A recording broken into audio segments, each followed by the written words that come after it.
Minister Jackie Doyle-Price. Thank you, Mr Deputy Speaker. And it really is a pleasure to be confirming the government's support for this very important measure from dispatch box this morning. I join with other members in sending my very good wishes to the Right Honourable Member for Coventry South West, who has been the driving force behind this bill, and I'm very grateful to him for choosing this subject on which to have his private member's bill, because this is something that will save lives. I'd like also to thank the Honourable Gentleman, the member for Barnsley Central. In fact, he actually began this journey for me because he had a Westminster Hall debate before we launched the campaign to get this bill ahead. And really, it's been quite a journey for us, and it's been a pleasure, actually, to work with him and the Right Honourable Gentleman, the member for Coventry South West. And they've made it very easy for me to work with them. We were all very focused on the outcome we were trying to achieve, which was to save more lives. And it's been a very... We've all approached this very practically and pragmatically, and I hope that we give this Godspeed to the other place, where hopefully it will emerge unscathed and onto the statute book very, very soon indeed. And I'll certainly be saying my prayers to ensure that it does so. Lots of colleagues have mentioned the debt we also owe to Trinity Mirror for their a campaign which really captured the public imagination, actually, and we're very grateful to Max and his family for their role in it. But again, and we can't thank enough the family of Kira Ball and my honourable friend, the member for North Devon, is a fantastic advocate in terms of telling their story. And the joy of doing this job, and it's something that I always feel completely inadequate about and utterly humbled, is when I meet donor families. And it's great to have the honourable gentleman here, the member for Birmingham Perry Bar. We shouldn't also forget the live donors who what incredible altruism that people will give that so voluntarily at great personal risk. We must say that, but to give the gift of life is something that donors and their families should be very proud. And I never fail to be inspired by these stories, and we never should. So we're thinking today not only of those who benefit from an organ transplant, not only those on the waiting list who hopefully we'll be able to save more of, but the donors and donor families without whom we wouldn't be having this debate. So I thank all of them. Obviously, the real objective of this bill is to make sure that we improve the chances of the thousands of people who are desperately waiting for a transplant. And again, I totally associate myself with the comments made by the Honourable Gentleman, the member for Barnsley Central, as he introduced the bill. On its own, this will not achieve the degree of change we want it to. But one of the happy advantages of having this bill and having the campaign that the Mirror has championed is that we have totally raised awareness of the issue of organ donation. I think, when 40 years ago, these were rare events. It's almost become so commonplace that people forget and think, that's somebody else's problem. I don't need to worry about registering my preference to give my organs. Somebody else will do it. There's not a need. Well, there's a huge need. I think also we need to remind people that, life on dialysis keeps you alive. It's a life-saving process, but it isn't nice. And again, we've become desensitised to quite how challenging these illnesses are. So this bill has given us an absolutely fantastic opportunity to raise awareness of the entirety of this issue, and it's one that I've been pushing NHSBT to take full advantage of, and I'm pleased to say that they have. And obviously we will have to build on this as the bill goes forward, and my honourable friend, the member for North Devon, specifically pressed me on this, and I know if the Right Honourable Gentleman, the member for Coventry North West, was here, he would do also. I can just assure the House that we have set out that we will be investing £18 million over the next 3 years to further raise awareness of the new scheme and the encouragement for people to register what their wishes will be and to have those conversations with their families, because that is by far the most important thing. So that'll be £80 million over the first 3 years, but clearly ongoing communication to raise awareness will be very much part of how we take this forward. Yeah. But I'd say to all members and anyone watching today, if you haven't had that conversation with your loved ones about what your wishes would be in the event of your death, please have it, because the last thing you want is for your loved ones, if in the unhappy incident that you were to lose your life, to put them in the position where they have to make a judgment, not knowing wishes. So we've heard how people have approached that, and it's immensely brave. When I hear from donor families about how the decision was easy because they'd had that conversation, I don't think that's a message that we can repeat often enough. Also, very much like to associate myself with the comments made by the Honourable Gentleman about the fact that this is not about the state taking control of your organs. Organ donation is a gift. That is absolutely a fundamental principle of this bill. What we're doing is altering the basis on which those wishes can be expressed, which will have the effect of altering the conversation at the bedside when it most needs to take place. We will continue to invest in the specialist nurses who are trained to have those conversations in the most sensitive way. And it's very important that they are specialists, because clearly surgeons and medical staff who are trying hard to save a life should not be the ones then who are emotionally invested in trying to save a life, should not be the ones who then have to have that conversation with the families. Clearly it wouldn't work. So we will continue to do that. And I totally endorse the points that have been made about the fact that it's the accompanying measures, all the support staff, the communication that we do, as well as this scheme, this new system, that will lead to the rise in organs available for transplant. On its own, not one of those would work. Together, they will work very successfully. I just want, in the remaining time I have available, Mr Deputy Speaker, to put some things on the record that have come out, because there is a lot of nervousness about this. One of the things that probably inhibits most people from signing up to be an organ donor is a kind of mistrust. Mistrust of institutions of the state, mistrust of medical professionals, and actually just not really knowing what happens. So I just want to put some points on the record just to kind of calm that down and perhaps reassure and give some reassurance.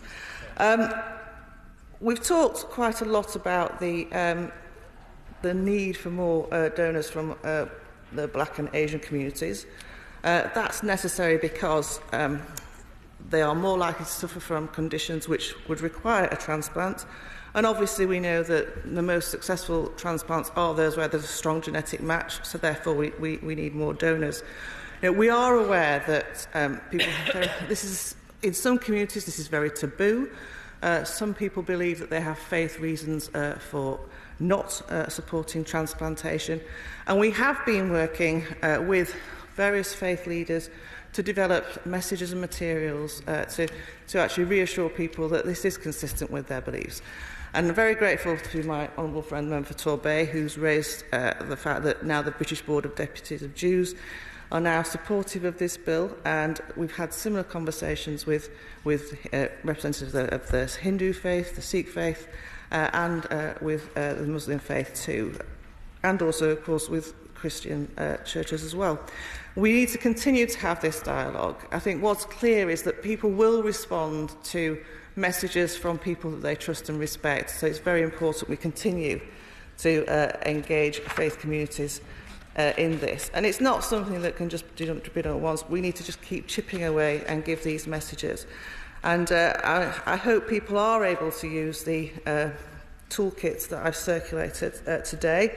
That is designed really to equip members of Parliament who are trusted in their communities and are good advocates for this, to give them the material that they can use to then engage directly with communities. Lots of references being made also today to the role of families at the bedside, and obviously there is concern that families often overrule the wishes of people who do wish to donate.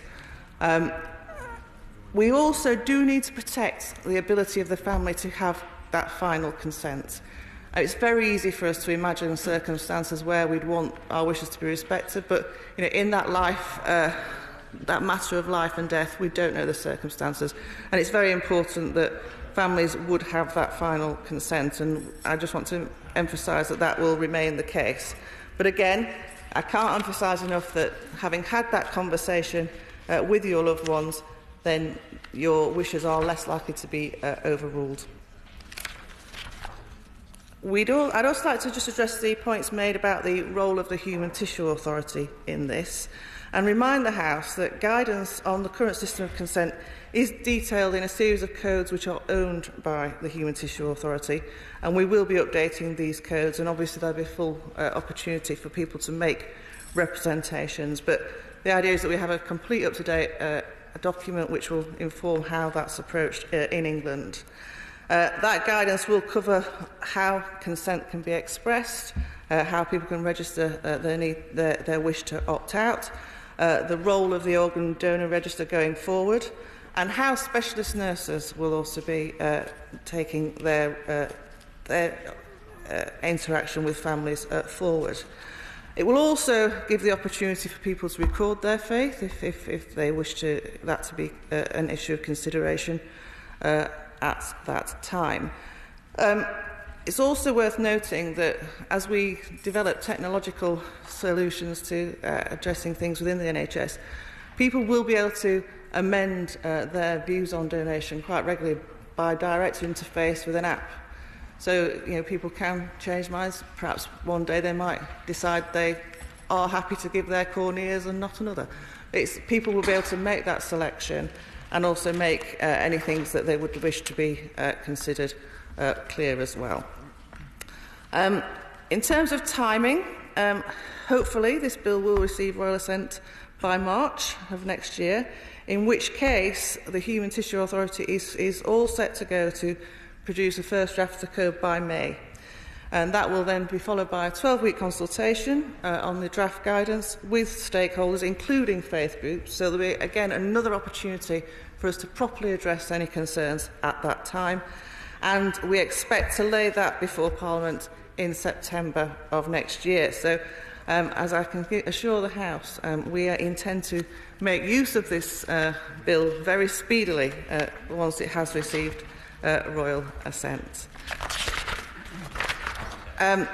Just to make a point about children, obviously children below 18 will be exempt from this bill because clearly they are not in age of majority to specifically make their choices known, but as before, obviously the family will be fully consulted. Their safeguard would be as it is now, and clearly when we are dealing with children, they are always dealt with extremely sensitively. I've mentioned that we will continue to engage with faith groups, and again, just to emphasise that NHS Blood and Transplant are updating and extending their faith training so that as we can expect more conversations to be taking place on the part of specialist nurses following this change, they will be fully kept up to date with any religious and cultural issues that might need to be considered. I just want to finally just say something about something that members may have been lobbied about, which is the issue of novel transplants. Clearly, we've all talked a lot today about kidneys and livers and heart transplants and lungs, which are the organs that we are all used to talking about. But clearly, medical advances being what they are, there will be other things which materialise. I've heard evidence of hand transplants, face and uterine transplants. They won't be covered by this bill, and the way that they'll be exempted is that we will bring forward regulations which exempt certain organs from the deemed consent procedure.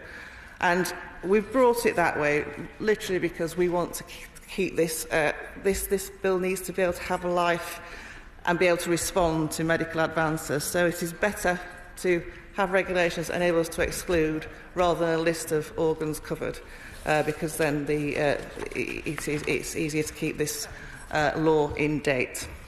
So, in conclusion, Mr Deputy Speaker, as I said at the beginning, I'm so proud that I've been able to play my part in taking this bill forward. Sorry, yes.